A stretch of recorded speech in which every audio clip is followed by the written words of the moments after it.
Good morning my dear students. आज हम आपकी क्लास 6 हिंदी का चैप्टर 9 पाठ 9 टिकट एल्बम पढ़ने जा रहे हैं। टिकट एल्बम एक बहुत सुंदर छोटी सी कहानी है। इस कहानी को किसने लिखा है? लेखक सुंदराराम स्वामी जी ने लिखा है। तो लेखक सुंदराराम स्वामी जी का जन्म कब हुआ? इनका जन्म 30 मई 1931 को तमिलनाडु के कोविल नामक गांव में हुआ था। इनकी भाषा तमिल ही थी। इनको गाठिया नामक एक रोग हो गया था। कुछ उम्र के बाद इनको गाठिया नामक रोग हो गया। इस रोग की वजह से इन्होंने क्या किया, स्कूल जाना भी बंद कर दिया था। अब ये घर में ही रहते थे और लगभग 18 वर्ष के जब ये हो गए थे तब इन्हें तमिल वर्णमाला सीख ली थी और इनको तमिल के बारे में, तमिल के और लेखकों के बारे में इनकी माताजी के द्वारा पता चलता रहता था। इनकी मृत्यु 15 अक्टूबर 2005 में हुई थी। कब हुई थी? 15 अक्टूबर 2005 में हुई। अर्थात ये लगभग 74 वर्ष तक जिए थे। 74 वर्ष के बाद इनकी मृत्यु हो गई थी। अब हम आगे देखते हैं कि इन्होंने जो एक बहुत प्यारी सी कहानी लिखी है टिकट एल्बम, उसमें इन्होंने क्या बताया है। इस कहानी में दो मित्र हैं। दो मित्र, एक का नाम है राजप्पा और दूसरे का नाम है नागराजन। दोनों बहुत ही घनिष्ठ मित्र हैं और दोनों स्कूल में पढ़ते हैं, स्कूल जाते हैं, एक दूसरे के घर भी आते जाते हैं। मतलब दोनों में बहुत घनिष्ठ मित्रता थी, इसलिए इनका एक दूसरे के घर भी आना जाना होता था। साथ में खेलते थे, साथ में पढ़ते थे, विद्यालय भी साथ में जाते थे। और इनको राजप्पा को, जो राजप्पा था, उसको टिकट एल्बम बनाने का बहुत शौक था। मतलब वो ढेर सारी जगह से अलग अलग प्रकार के टिकट कलेक्ट करता था और अपने एल्बम को सजाता था। अपने एल्बम में टिकट अलग अलग देशों के लाकर लगाता था और उसका एल्बम बहुत बड़ा एल्बम था और बहुत सारे बच्चे उसके एल्बम की तारीफ करते थे। सभी लोग कहते थे कि बहुत अच्छा एल्बम है और स्कूल के शिक्षक भी उसके एल्बम की तारीफ करते थे। लेकिन नागराजन के पास अचानक से एक एल्बम आ गया। कैसे आ गया? उसके मामा जी ने सिंगापुर से, कहां से? सिंगापुर से उसके लिए एक बहुत अच्छा एल्बम, बहुत अच्छे तरीके से तैयार करके उसके लिए एक एल्बम भेजा। तो जब नागराजन का एल्बम आ गया सिंगापुर से, तो अब तो क्या था, राजप्पा के एल्बम को कोई पूछता भी नहीं था। क्यों? क्योंकि नागराजन का एल्बम बहुत ही अच्छा था, बहुत ही सुंदर था। अब क्या हुआ?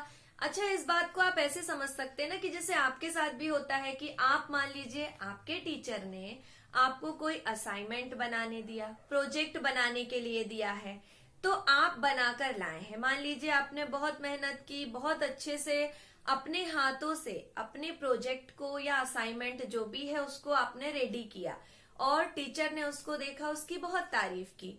वहीं आपके एक फ्रेंड आते हैं, उन्होंने बाहर से किसी से या अपने पेरेंट्स से, किसी के थ्रू, मतलब खुद कुछ भी मेहनत नहीं की, किसी के द्वारा उनने अपना प्रोजेक्ट या असाइनमेंट रेडी करवा लिया। और जब वो अपना असाइनमेंट लेकर टीचर के सामने पहुंचे तो टीचर ने उनकी बहुत तारीफ की और सभी ने उनकी बहुत तारीफ की। तब आपको ये फील होता है ना कि लो, मैंने तो इतनी मेहनत की, मैंने खुद बनाया और इसने तो खुद भी नहीं बनाया, तब भी इसकी सब लोग तारीफ कर रहे हैं। तो आप में थोड़ी सी जलन की भावना आ जाती है ना, ईर्ष्या होने लगती है ना आपको। सेम यही चीज इस चैप्टर में बताई गई है। अब जब से राजप्पा का टिकट एल्बम को अब कोई भी नहीं पूछता था। कब से? जब से नागराजन का टिकट एल्बम आ गया। पहले सबको राजप्पा का टिकट एल्बम बहुत अच्छा लगता था, लेकिन जब मामा जी ने, नागराजन के मामा जी ने सिंगापुर से टिकट एल्बम भेजा तो अब क्या था, अब कोई भी राजप्पा को नहीं पूछता था। सारे लोग भीड़ लगाकर बस नागराजन का टिकट एल्बम देखते रहते थे। सारे ग्रुप में बैठ जाते थे और नागराजन का सुबह स्कूल भी गए, स्कूल की सुबह की घंटी बजी, सब नागराजन को घेर के बैठ जाते थे। ऐसे ही जब लंच होता था तो लंच के टाइम पे भी नागराजन बीच में बैठ जाता था अपने टिकट एल्बम को लेकर और सारे उसको घेर के उसके चारों साइड बैठ जाते थे। नागराजन सभी को बड़े मजे से अपना टिकट एल्बम दिखाता था और राजप्पा सबसे क्या कहता रहता था, नागराजन तो अब घमंडी हो गया है, उसका टिकट एल्बम आ गया है तो अब उसको घमंड आ गया है। लेकिन क्या दोस्त उसकी कुछ नहीं सुनते थे। सबको लगता था कि राजप्पा का टिकट एल्बम तो ऐसा ही है, नागराजन का टिकट एल्बम बहुत अच्छा है। अब लड़के तो लड़के, जो लड़कियां भी थी ना क्लास की, वो लोग भी नागराजन का टिकट एल्बम देखा करती थी, देखने के लिए बहुत उत्सुक रहा करती थी। अब लड़कियों में एक पार्वती नाम की लड़की थी, वो लड़कियों की अगुआ बनी, मतलब वो आगे आकर उसने नागराजन से उसका टिकट एल्बम मांगा देखने के लिए। तो नागराजन ने क्या किया, उसमें कवर चढ़ाया और कवर चढ़ाकर पार्वती को दे दिया, क्योंकि पार्वती थोड़ा तेज तर्राट थी, वही आगे आकर उससे मांगी और नागराजन ने उसको दे दिया। अब सभी लड़कियों ने टिकट एल्बम देखा और देखकर शाम को नागराजन को वापस कर दिया। अब क्या था, सभी लोग नागराजन का टिकट एल्बम देखते रहते थे। राजप्पा ने लेकिन कभी भी उसका टिकट एल्बम देखने की इच्छा नहीं की। भले ही वो सबसे सुनता रहता था कि इसका टिकट एल्बम बहुत अच्छा है, पर उसने कभी भी उसे देखने की इच्छा नहीं की। वो तो बस क्या करता था, अपने टिकट एल्बम को अच्छा करने के लिए लगा रहता था। और जब दूसरे दोस्त लोग नागराजन का टिकट एल्बम देखते थे ना, तो वो झांक झांक के उनका टिकट एल्बम देखने की कोशिश करता था, बट कभी भी उसने मांग कर देखने की कोशिश नहीं की। राजप्पा अपने टिकट एल्बम को बनाने के लिए मधुमक्खी की तरह इधर उधर घूमता रहता था। इधर उधर घूम के वो अपने बहुत से जगह के टिकट्स कलेक्ट करता था और अपने एल्बम में लगाता था। वो दूर दूर तक घूमता रहता था। वो सुबह 8 बजे से उठ जाता था और जाता था और अपने एल्बम को अच्छा बनाने की कोशिश में लगा रहता था।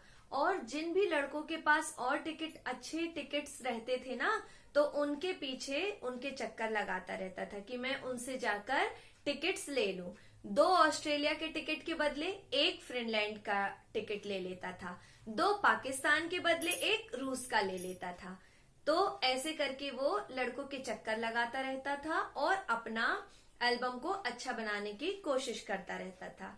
रात जब शाम होती थी, घर पहुंचता था शाम को, तो अपना बस्ता उसने साइड में फेंका और अम्मा से जाकर अम्मा से क्या करता था, चवेना लेता था। चवेना क्या होता है, इसमें एक वर्ड का यूज हुआ है, चवेना। चवेना का अर्थ होता है जिनको हम हाथ में लेकर, ऐसी खाद्य सामग्री जिसको हम हाथ में लेकर चबाकर खा सकें। चबाकर खाने वाली खाद्य सामग्री कोई भी, उसको हम चवेना कहते हैं। अपनी अम्मा से चवेना लेकर अपने जेब में रख लेता था और फिर कॉफी भी पीता था, तो खड़े खड़े कॉफी पी लेता था और तुरंत फिर घर से निकल जाता था। अपने किसी दोस्त से दूर 4 मील दूर जाकर पगडंडियों के रास्ते से क्यों गया, वो कनाडा की एक टिकट लेने के लिए चला गया था। ऐसे ही उनके यहाँ जो एक सरपंच थे, तो सरपंच के बेटे ने राजप्पा से क्या कहा कि मुझे अपना टिकट एल्बम 25 रुपए में दोगे। 25 रुपए में उससे उसका टिकट एल्बम मांगा, लेकिन राजप्पा ने मना कर दी। तो उसने क्या कहा, घमंडी कहीं का, उसने कह दिया कि तुम अपने घर में, जो तुम्हारे घर में छोटी बच्ची है, उसको दे दो ना तुम 30 रुपए में, मैं अपना टिकट एल्बम नहीं दूंगा। ऐसे करके वो किसी को भी अपना टिकट एल्बम नहीं देता था। लेकिन अब क्या समय आ गया कि अब तो राजप्पा के टिकट एल्बम को कोई भी नहीं पूछता था। सारे लोग बस नागराजन के टिकट एल्बम को ही पूछते थे। अब ये सब देख देख के नागराजन से राजप्पा को बहुत ईर्ष्या होने लगी धीरे धीरे, क्योंकि जो लोग कल तक राजप्पा के टिकट एल्बम को देखते थे, अब वो उसके टिकट एल्बम को बिल्कुल नहीं पूछते। तो इससे राजप्पा बहुत दुखी रहने लगा और उससे नागराजन से ईर्ष्या भी करने लगा था। नागराजन को सारे लोग घेर के बस उसका टिकट एल्बम देखते रहते थे और नागराजन भी सभी को दिखाता था। अब उसके जो नागराजन के एल्बम के मुख्य पृष्ठ पर क्या लिखा था, सबसे ऊपर उसका नाम लिखा था, AM नागराजन। AM नागराजन नागराजन का नाम है। और उसके नीचे क्या लिखा था कि इस एल्बम को चुराने वाला बेशर्म है, यह एल्बम मेरा है और अनंत काल तक मेरा ही रहेगा। इसमें और भी ऐसी कुछ लाइंस लिखी थी कि जब तक घास हरी है, सूर्य कमल लाल है, सूरज पूर्व से निकलता है और पश्चिम में अस्त होता है, तब तक अनंत काल तक यह एल्बम मेरा है और मेरा ही रहेगा। मेरा मीन्स ऊपर नाम लिखा था ना AM नागराजन, मतलब ये नागराजन के लिए लिखा था कि मेरा है और ये मेरा ही रहेगा। और किसी ने इसको चुरा लिया तो वो क्या हो जाएगा, बेशर्म हो जाएगा। तो जब ये पहले पृष्ठ की बातें क्लास के और लड़कों ने देखी तो उन लोगों ने देखते ही क्या किया, अपने भी टिकट एल्बम में डिक्टो उसी को देख के कॉपी कर लिया। और जो क्लास की लड़कियां थी उन लड़कियों ने भी इसे अपनी कॉपियों में, नोटबुक में नोट कर लिया। तो ये सब देख के राजप्पा बहुत जलन कर रहा था, ईर्ष्या कर रहा था और सभी से क्या कह रहा था कि तुम लोग नकल क्यों कर रहे हो। सभी दोस्तों से कह रहा था कि तुम लोग नागराजन का देख देख के नकल क्यों कर रहे हो। तो सभी दोस्त कहते थे कि तुम क्यों जल रहे हो, तो तुमको क्यों जलन हो रही है। ऐसे करके इनमें आपसी अनबन होती रहती थी। उन्हीं में से एक कृष्णन नाम का दोस्त था। राजप्पा और नागराजन का एक दोस्त था कृष्णन। उसने क्या कह दिया कि तुमको क्यों जलन हो रही है। वो थोड़ा बातें करने लगा राजप्पा से। तो राजप्पा ने कहा मैं भला क्यों जलूंगा। तो कृष्णन ने कहा अच्छा चलो, जितने इसके पास एल्बम है तुम्हारे पास टिकट्स हैं क्या टिकट एल्बम में। तो राजप्पा ने कह दिया हाँ, मैं किसी से नहीं जलता, क्योंकि नागराजन के पास जितने टिकट्स नहीं होंगे उससे कहीं ज्यादा टिकट्स मेरे पास हैं। लेकिन राजप्पा ने क्या कहा, ये बातें पूरी राजप्पा ने कृष्णन से कही। लेकिन कृष्णन कहता है कि अच्छा चलो इंडोनेशिया का एक टिकट दिखा दो। तो राजप्पा ने तुरंत कहा कि ये कोई जरूरी थोड़ी है कि जो टिकट राजप्पा के पास नहीं है या नागराजन के पास है वो राजप्पा के पास भी हो। जो टिकट मेरे पास होंगे वो नागराजन के पास नहीं होंगे। लेकिन क्या, कृष्णन ने ऐसा करके उसको छेड़ दिया। अब तो क्या था, सभी बस उसको ऐसे ही छेड़ते रहते थे और राजप्पा को बहुत दुख होता था। अब तो राजप्पा बहुत दुखी रहने लगा। अब राजप्पा को कुछ भी अच्छा नहीं लगता था। जैसे पहले वो खेलने जाता था, सबके साथ बैठता था, लेकिन अब उसे सबके साथ खेलना भी अच्छा नहीं लगता था। दोस्तों के साथ बाहर भी नहीं जाता था। घर में भी अम्मा लोग उसको देखकर परेशान रहती थी क्योंकि उसको कुछ भी अच्छा नहीं लगता था। अब तो उसको स्कूल जाना भी अच्छा नहीं लगता था क्योंकि सबके बीच में जाता था और बस सारे लोग इनके टिकट एल्बम की आपस में तुलना करते रहते थे। तो इस बात से राजप्पा को बहुत दुख होता था। कृष्णन जो था वो भी कुछ कम थोड़ी था। कृष्णन ने उसके एल्बम को देखकर कहा कि हाँ तुम्हारा एल्बम तो झाड़ू है। उसने ऐसा कहा और कहा कि हाँ झाड़ू है, ऐसा कहता रहा। और जो लड़के थे वो सब भी साथ में जैसे कोरस देने लगे हों, वो सब भी ऐसा ही कहने लगे। अब राजप्पा मन ही मन बहुत कुढ़ने लगा और उसने सोचा कि लो नागराजन का सिंगापुर से जो पार्सल आया है उसके पीछे इन लोग मेरी इतनी मेहनत से जमा किए हुए एल्बम को बुरा कहने लगे। इन लोगों से यदि अब मैं अपने एल्बम के बारे में कुछ भी कहूँ तो भी कोई मतलब नहीं, क्योंकि इन लोगों को तो बस नागराजन का ही एल्बम पसंद आ रहा है। इसीलिए राजप्पा ने अब दोस्तों से कुछ भी नहीं कहा और फिर अपने घर चला आया।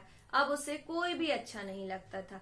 अब घर में बैठे बैठे राजप्पा सोचने लगा कि मैंने कितने लोगों को बेवकूफ बनाया है, कितने लोगों से अपने पुराने टिकट एल्बम कुछ भी कह कह के बदल लिया है। तो नागराजन किस खेत की मूली है, उसका एक दिन का आया हुआ एल्बम है जो बाहर से आया है और मैंने तो कितनी मेहनत से कितने समय में अपने एल्बम को पूरा किया है। तो मैं भी जाऊंगा और नागराजन से जाकर मिलता हूँ और उसको किसी भी तरह बातों में लगाकर मेरे पास जो फालतू टिकट्स हैं उनको नागराजन के अच्छे टिकटों से बदल लूंगा। तो ये ख्याल राजप्पा के मन में आया। अब राजप्पा अब क्या था, अब तो राजप्पा नागराजन के घर पहुंच गया और जब उसके घर गया उसके कमरे में चला गया और पूछने लगा नागराजन को। इतने में उसकी बहन आई किसकी बहन? नागराजन की बहन। नागराजन की बहन का क्या नाम था? कामाक्षी। वो आकर बोली कि भैया तो नहीं है। और राजप्पा को किसी ने क्यों नहीं रोका? क्योंकि मैंने आपको चैप्टर के स्टार्टिंग में बताया था ना कि दोनों बहुत अच्छे मित्र थे, दोनों एक दूसरे के घर भी आते जाते थे, इसलिए इन लोगों को कोई भी रोका टाकी नहीं होती थी कि आया और उसके सीधे रूम में चला गया। अब कामाक्षी उसके पास आकर कहती है कि भैया तो नहीं है, भैया तो शहर गए हैं। तो राजप्पा बस कुछ नहीं बोला और चुपचाप बैठ गया वहीं। अब कामाक्षी कहती है, अरे भैया आपने मेरे भैया का टिकट एल्बम देखा? तो राजप्पा ने बस ऐसे ही, हाँ भी करने में उसे अजीब लग रहा था, बस ऐसे ही सिर हिला दिया। तो फिर कामाक्षी ने कहा कि मेरे सुना है मैंने कि स्कूल में सबसे अच्छा, सबसे बड़ा, सबसे सुंदर टिकट एल्बम मेरे भैया का ही है, नागराजन का ही है। तो राजप्पा गुस्से में कहता है, तुमसे ऐसा किसने कहा? और राजप्पा कहता है, बड़ा एल्बम होने से जरूरी थोड़ी है कि वो सबसे अच्छा हो जाए। अब कामाक्षी को तो कुछ समझ में नहीं आ रहा था, वो थोड़ी देर वहीं खड़ी रही, फिर वहां से वो चली गई और एक बार फिर कह दिया उसने कि भैया नहीं है, भैया शहर गए हैं। अब राजप्पा वहीं बैठा रहा, उसे और गुस्सा आने लगी। अब वहीं पे दराज के पास वहीं टेबल में कुछ कॉपी बुक्स रखी थी, फैली पड़ी थी, उन्हीं को वो उठा उठा के देखने लगा। इतने में उसका हाथ एक उस पे गया, अलमारी पे, जिस पर एक ताला लटका था, ताला लगा हुआ था। तो क्या था, राजप्पा ने सोचा कि इसमें ताला लगा है, इसमें क्या रखा है, पक्का इसमें टिकट एल्बम होगा। और वहीं उसको टेबल के ऊपर चाबी रखी दिख रही थी, तो उसने वहां से झांक कर देखा कि कोई आ तो नहीं रहा है, और उसने ताले को खोल लिया चाबी से और उसमें देखा कि उसी का टिकट एल्बम था। उसको उसने निकाला और जैसे ही पहला पृष्ठ खोला तो उसमें वही मोती जैसे अक्षरों में लिखा देखकर उसको और गुस्सा आ गई और फिर वो मन ही मन बहुत ज्यादा कुढ़ने लगा। उसको देख के बहुत गुस्सा भी आ रही थी, बहुत जलन हो रही थी और उसे कुछ समझ में नहीं आया, उसका दिल जोर जोर से धड़क रहा था। फिर उसने उस एल्बम को उठाया और अपनी कमीज के नीचे, मतलब अपनी शर्ट के नीचे छुपा लिया और धीरे से सीढ़ी उतरकर अपने घर भागकर चला गया। अब वो एल्बम अपने घर तो ले आया, लेकिन उसकी धड़कनें तेज हो रही थी, बहुत तेज, उसको बहुत डर लग रहा था, क्योंकि एक तरीके से उसने चोरी की ना, किसी के घर जाके उसने एल्बम निकाल लिया, चोरी से लेकर आ गया किसी को बिना बताए। अब उस एल्बम को लाकर उसने अपने घर में छुपा दिया, जहां पर इसकी कॉपी किताब रखी रहती थी ना, वहां पर इसने उस टिकट एल्बम को छुपा कर रख दिया। अब उसको वो चुपचाप रख के बैठा रहा। अब कुछ समय बाद उसके घर में अप्पू आया। अप्पू उसका एक मित्र था। अप्पू ने आकर क्या कहा कि राजप्पा तुमने कुछ बात सुनी? तो उसने कहा क्या हुआ? तो वो बोलता है कि नागराजन का टिकट एल्बम खो गया है, चोरी चला गया है, क्योंकि वो मिल ही नहीं रहा उसको घर में, वो शहर गया था। जब आकर उसने देखा तो उसका टिकट एल्बम जहां रखा था वहां से गायब है। तो अब क्या, राजप्पा तो वैसे भी बहुत डर रहा था, घबरा रहा था। अब उसने कुछ भी नहीं कहा, वो अप्पू से भी कुछ नहीं कह पा रहा था। अप्पू को किसी भी बहाने उसने अपने घर से भगाया, मतलब बोला, जाने के लिए बोला, और कुछ उसको आंसर भी नहीं दिया। अब राजप्पा मन ही मन घबराता रहा, ना उसका खाने पीने में मन लग रहा था, ना कुछ भी उसको अच्छा नहीं लग रहा था, अपने ही रूम में बंद रहा। अब क्या हुआ, अब दूसरे दिन फिर अप्पू उसके घर आया और अप्पू ने आकर फिर से कहा कि राजप्पा तुमको पता चला, नागराजन का रो रो कर बुरा हाल है, वो पूरी रात रोता रहा अपने एल्बम के लिए और उसके पापा ने पुलिस कंप्लेंट भी करा दी है और उनकी बात तो पुलिस वाले जल्दी ही सुनेंगे। क्यों? क्योंकि उसके पापा डीएसपी के दफ्तर में ही तो काम करते हैं, तो उनकी बात तो पुलिस वाले बहुत जल्दी सुन लेंगे। तो अब तो राजप्पा और घबराने लगा और उसने कैसे भी अप्पू वहां से जब चला गया, अप्पू से उसने ज्यादा कुछ बातें नहीं की, क्योंकि वो वैसे ही बहुत घबरा रहा था। अब अप्पू के जाने के बाद भी उसकी घबराहट और तेज होने लगी। उसे लगा कि अब तो पुलिस आएगी और अप्पू ने उससे एक क्वेश्चन किया कि तुम भी तो नागराजन के यहाँ गए थे, तुम जब गए थे तो तुम्हें वो मिला? तो राजप्पा ये समझ गया कि अब पुलिस तो मुझ पर भी शक करेगी, पुलिस आएगी और जब वो तलाशी लेगी तो उसको तो ये एल्बम मिल जाएगा। ये सोच सोच के तो राजप्पा का और बुरा हाल हो रहा था और वो सोच रहा था, फिर अप्पू के जाने के बाद वो सोचता रहा कि मैं इस टिकट एल्बम को कहाँ पर छुपाऊं, अलमारी के पीछे रखूंगा और यदि पुलिस आएगी और पुलिस तलाशी लेगी तो पुलिस तो ढूंढ ही लेगी। अब उसे समझ में नहीं आ रहा था कि क्या करूं, कहाँ छुपाऊं। अब अचानक से क्या हुआ, राजप्पा के घर का जो दरवाजा था वो बजा, है ना, साकल बजी दरवाजे की। अब अम्मा बोलने लगी कि देखो राजप्पा, दरवाजे पर कोई आया है। अब क्या था, अब तो राजप्पा और घबरा गया कि पक्का पुलिस होगी, क्योंकि उसने पुलिस कंप्लेंट की है नागराजन के पिताजी ने, तो पक्का पुलिस मेरे पास ही आई होगी पूछताछ के लिए और तलाशी लेगी और मैं पकड़ जाऊंगा। अब वो कमीज के अंदर छुपा लिया उसको, अलमारी के पीछे छुपाएगा तो पुलिस ले लेगी, तो कमीज के अंदर छुपाया, नीचे उतरा, फिर उसको डर लगा तो फिर वो चला गया, अपने रूम में चला गया और बाथरूम में सोचा कि जाकर नहा लूं मैं, बाथरूम के अंदर चला गया, वो जबरदस्ती छुप गया। अब अम्मा क्या, अम्मा चिल्लाती रही राजप्पा को और इतने में अम्मा ने ही जाकर दरवाजा खोल दिया और राजप्पा की नजर कहाँ पर गई, गर्म पानी जो चढ़ाया था उसकी माँ ने, अम्मा ने, अंगीठी पर, उस पर नजर गई। अब इसको समझ में नहीं आया और इसने जल्दी से एल्बम को लिया और अंगीठी में डाल दिया और देखता रहा। इतने सुंदर सुंदर, इतने प्यारे प्यारे टिकट एल्बम को अपनी आंखों के सामने जलता देखकर राजप्पा को बहुत दुख हुआ और राजप्पा की आंखों से भी आंसू निकलने लगे और वो अपने आप को सोच रहा था कि मैंने ये क्या किया, मैंने ये बहुत गलत किया। और इतने में अम्मा की आवाज आती है कि राजप्पा जल्दी से नीचे आ जा, देख नागराजन तेरे को ढूंढता हुआ आया है। और राजप्पा ने क्या किया, फिर जल्दी से बाथरूम से ऐसे गीला होके टॉवल लपेट के आ गए, क्योंकि उसने कह दिया था ना कि अम्मा मैं नहाने जा रहा हूँ। फिर वो बाहर आ जाता है और नागराजन, जैसे ही नागराजन से मिलता है तो नागराजन को देखता है, नागराजन बहुत रोता है और नागराजन रो रो के उससे यही कहता रहता है कि राजप्पा मेरा टिकट एल्बम चोरी चला गया है और बहुत रोता है उसके सामने।